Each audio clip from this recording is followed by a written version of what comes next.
Dave, David, because someone president. Oh no, that's a Jagaban. Biabo Ozibondun.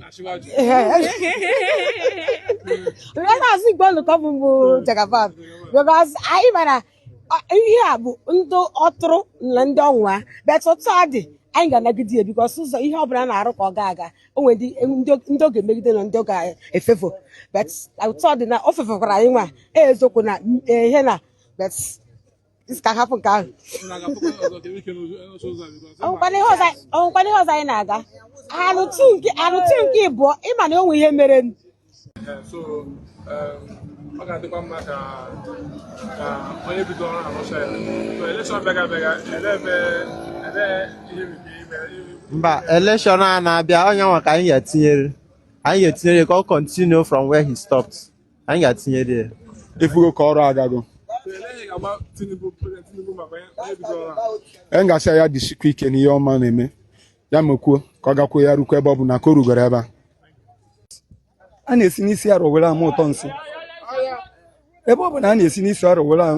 ama ụtọ nsị na-enene ka nke a nyụrụ anyị dị mazigharị ka nke a ga-ekwu dị ọya ka nne n'anya wee sị na ọchịchị Tinubu ga-adị mma Igbo niile nọkwu ya na nsoro ya na-asụ etu ọ ga-esi dị onye sị na ọ bụrụ ya ọ ya eme ya n'azụ ometọf nke fọnụ onye si onye ọbụla man onye si na hu man ya the person a na-ekwu okwu ya anyị na-asị who say man no dey who say man no dey man dey anyị nwere man plus anyị ejigoro ihe ndị ọzọ o mere eme wee tinyekwuoro na nke ọ ka ga-eme ya mere gaba ihe ọma ama ngwagwụ na be anyị unu gaa n'ihu ya ruo ya ntị